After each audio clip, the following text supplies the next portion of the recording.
நண்பர்களே வணக்கம். இன்று நாம் பார்க்க இருக்கும் தலைப்பு என்ன தெரியுங்களா? குடிபோதையில் பிச்சை எடுத்த ஒரு குஜராத் அரசன். இதுதான். ஆனா அதுக்கு முன்னாடி இந்த குடியை பார்த்து ஒரு சின்ன அவுட்லைன் பார்ப்போம். திருடனாய் பார்த்து திருந்தாவிட்டால் திருட்டை ஒழிக்க முடியாது. இது தத்துவம் தான், இது சென்டிமெண்ட்ஸ். இதனால 5 பைசா புரோஜனம் இல்லாது. திருடன் என்னைக்கு சார் திருந்துருது? கடல் தண்ணி அன்னைக்கு வத்துருது, அது குளிக்கிறது. கடல் தண்ணி ஊற்றினாதான் கடல் அலை நிற்கும். அதனால இதான் நடக்காத காரியம். நடக்காத காரியத்தை பற்றி நம்ம பற்றி பேசக்கூடாது. அதே மாதிரி தான் இந்த குடியை கெடுக்கும். குடிப்பழக்கம் உடல் நலத்தை கெடுக்குமா? பாட்டில் எழுதி வைப்பாங்க. அதாவது இவங்க மதுக்கடைகளை திறப்பாங்க, பாருங்களையும் திறப்பாங்க, ஆன்லைன்லையும் விற்பாங்க. இந்த மாதிரி ஒரு பொன் வசனத்தை பொழிஞ்சிட்டு போயிடுவாங்க. அதாவது குடியை கெடுக்கும், குடிப்பழக்கம் உடல் நலத்தை கெடுக்கும். இதனால என்ன பிரயோஜனம்? இது யாராவது குடிகாரம் படிக்கிறானா இல்லை பொதுமக்களுக்கு? இது மாதிரி தப்பான தத்துவங்கள். சரி, இந்த குடியால வர பிரச்சனைகள் என்ன சார்? நடக்கிற குற்றங்கள்ல கிட்டத்தட்ட 80% குற்றங்கள் குடிபோதையில தான் நடக்குது. சமூக குற்றங்கள், கொலை, கொள்ளை, கற்பழிப்பு, இந்த மாதிரி எல்லாம். இன்னும் கொஞ்சம் என்ன பண்ணுது, இந்த காமவெறி, காதல், போதை இதுல நடக்குது சார்.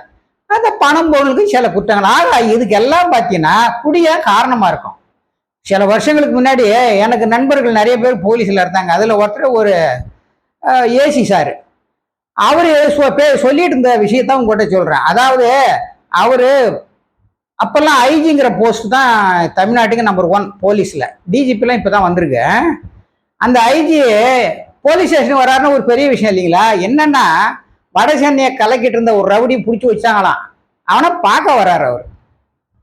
சரி, இவர் வர்றாரு. அந்த படிக்கட்டில் ஏறி இவன் உக்காந்துக்கிட்டே இருக்கிறான். இவன் தான் சார் நான் சொன்ன உடனே எட்டி விட்டாரு. ஒரு உருண்டுட்டு ஓட்டான்.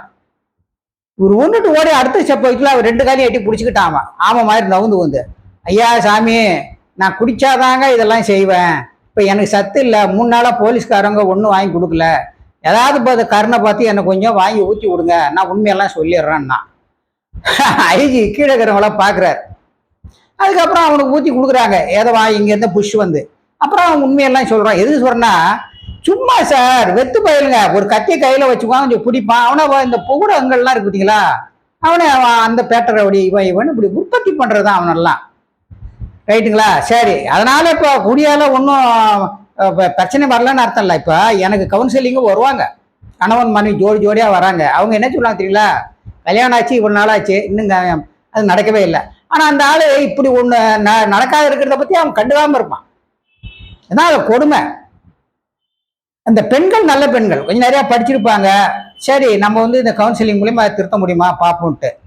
அதில் என்ன காரணம் அப்படின்னா, குடிக்கிறவன் என்ன பண்ணுறான், பெரும்பாலும் அவனுக்கு இந்த சிறுமூளை பாதிக்கப்பட்டு நெர்வஸ்னஸ், தண்டுவடெல்லாம் பாதிக்கப்படுறான். அதனால டெம்பரரி இம்பார்ட்டன்ஸ், தற்காலிக ஆண்மை குறைவு ஏற்படும். அதனால இவனுக்கு தன்னம்பிக்கை போயிடும். ஒரு மனைவி கிட்ட போய் நம்ம கணவனா நடந்துக்க முடியுமான்னு. இதனாலே இந்த பயத்திலேயே இவன் ஈடு தாம்பத்திய ஈடுபடுத்த தவிர்ப்பான். ஆண்மைலாம் இருக்கும். இதுக்கு பேரு டெம்பரரி இம்பார்ட்டன்ஸ் தான், தற்காலிக ஆண்மை குறைவு. இதுக்கெல்லாம் காரணம் குடிதாங்க. குடியில இன்னும் முக்கியமான ஒண்ணு நான் உங்களுக்கு சொல்றேன் பாருங்க. இந்த குடிகாரம் போத அதிகமாக என்ன பண்ணுவான்னு தெரியுங்களா? அதாவது டெலூஷன்ஸ்னு பேரு. தான் இந்த உலகத்துல தான் கடவுள் அவதாரம், கடவுள் தான் நான் தான் கடவுள்னு இவனுக்கு தன்னைத்தானே ஒரு கற்பனையில வாழ்ந்துகிட்டு இருப்பான். டெலூஷன்ஸ்னு பேரு. நான் மனிதனா இருக்கிறதுக்கு எல்லாம் இல்லை, நான் ஒரு கடவுள் அப்படின்னு சொல்லிக்குவான். சரி, இது குடிக்கிறவன் மட்டும் 70-80% இதை செய்யல. சில பேருக்கு போதை இல்லாமவே இந்த மாதிரி சில எண்ணங்கள் வரும். அது சில சாமியார்களை பார்க்குறான். நமக்கு தெரிஞ்ச ஒரு பெரிய சாமியார் தனக்கு தானே அபிஷேகத்தை செஞ்சுக்குவார். அவருக்கு தானே கடவுள்னு நினப்பு ஆச்சுங்களா? இது ஒன்று. அப்புறம் இந்த இது இந்த டெலூஷன்ஸை பற்றி பார்த்தோம். இன்னொன்று இருக்குது சார், ஹாலூசினேஷன்ஸ்.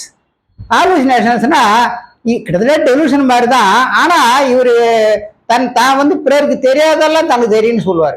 உதாரணத்துக்கு, யோ நீங்க என்னையா பாக்குறீங்க, எனக்கு முன்னாடி கடவுள் நிக்கிறா பாரும்பா, அந்த நாகப்பாம்பு கன்னி பேஸ்டில் நிக்குது பாரும்பா. 100 பேருக்கு இடத்துல எல்லாருக்கும் தெரியல, இவனுக்கு மட்டும் எப்படி தெரியுது? அப்புறம் என்ன பண்ணுவான், இங்க பாரு அவங்க பேசுறது என் காதில் உழுதும்பான். இவங்க ஒருத்த பார்த்துக்குவாங்க. கடைசியா என்ன பண்ணும், அது இந்த படத்துல வர மாதிரி, ஐயா மல்லிகைப்பூ வாசனை வருது, முழுகா வருதா, மோகினி பிசாசு வந்துட்டான், இந்த மாதிரி ஒருத்தான். ஸோ இவனுங்க மாதிரி ஆளுங்க நிறைய பேர் இருக்கான். அதனால இந்த மாதிரி டெலூஷன்ஸ் அண்ட் ஹாலுசினேஷன் ஒரு சீரியஸ் ஃபார்ம். அதாவது குடிகாரன் குடிக்கும் போது என்ன பண்ணுவான், அந்த நேரத்துக்கு கொஞ்சம் இதுவாக இருக்குது உண்மைதான், அவனுக்கு சுறுசுறுப்பாக ஒன்று இருக்கும். ஆனால் அதுக்கப்புறம் டிப்ரெஷன்ஸ் வரும், சோம்பேறி ஆகிடுவான், சமுதாயத்துக்கு பயன்படாமல் போயிடுவான். சரி, இந்த தலைப்பு யார், குடிகார போதை அரசன் பார்த்தோம் இல்லைங்களா, அது வேற யாரும் இல்லைங்க, இதாருங்கிற பகுதியை குஜராத்தில் ஆண்ட ஒரு அரசன், அவன் பேர் ஹிம்மத் சிங் ஜி. அவர் என்ன பண்ணுவார், சக நாட்டு மற்ற நாட்டு இது மாதிரி சித்தார்சர்களே அவரெல்லாம் போட்டு ஒரு விருந்து கொடுப்பார். விருந்து கொடுத்துட்டு அந்த போதை தலைக்காரனை உடனே இவர் காணாம போயிடுவார். போய் தான் ரூம்ல போயிட்டு இந்த அரச உடையெல்லாம் அவுத்துட்டு பிச்சைக்காரன் கூட கிழிஞ்சு போன அந்த இது இருக்குமா இல்லையா, பிச்சைக்காரன் எப்படி இருப்பான், அந்த ட்ரெஸ் எல்லாம் மாட்டு கோமத்தை கட்டு வருவார். வந்து ஒரு கிணத்தை வச்சுட்டு ஐயா ஐயான்னு பிச்சை எடுப்பான். எல்லாரும் அவங்க ஆளுக்கு ஆளு அந்த அரசன் எடுத்தாலே பிச்சை எடுக்கிறான். அந்த அரசவையில் ஆளுக்கு ஒரு காசு போடுவோம், பொற்காசு போடுவாங்க, இதை வாங்கிட்டு வருவான். சரி, இது ஹிஸ்டரியில வருதுன்னா அவன் பேரெல்லாம் இருக்கிறது உண்மைதான். ஆனா இந்த விஷயம் வரல. பின் எப்படி தெரியும் நீங்க நினைக்கலாம். எம்ஓ மத்தாய் அவரு நேரு குடும்பத்துக்கு ரொம்ப நெருக்கமானவர், நேருவுக்கு நேர்முக உதவியாளராக இருந்தவர், அதான் பர்சனல் அசிஸ்டன்ட். அவர் நேருவையே விட்டு வைக்கல, நேரு அண்டிகை ஸ்ரீமான், நேருவும் பெண்கள்னு எழுதுறவர். அப்படியாப்பட்ட ஒரு துணிச்சலா தான் இந்த கிங்ஸ் அண்ட் தர் ஃபேமிலி, அரசர்களும் அவர்கள் குடும்பம்னு அதுல தான் இது. ஸோ இந்த மாதிரி போதை அரசர்கள் போதை நாட்டில் பொதுவாக நல்லா இருக்காது. உதாரணமா இந்த மாதிரி போதை காரணம் இவங்க மட்டும் இருந்துட்டு முன்னேறிக்கா நாடு. வெள்ளைக்காரர்கள் ஒயிட்ஸ், நம்ம நாடு இங்கிலீஷ்காரர் சில சயின்ஸ் டெவலப்மெண்ட் டெக்னாலஜிலாம் இம்ப்ரூவ் பண்ணாங்க. அதனால குடியிலே இருக்கிறவனால ஒரு நாடு முன்னேறாது. அதுதான் சொல்ல வரேன்.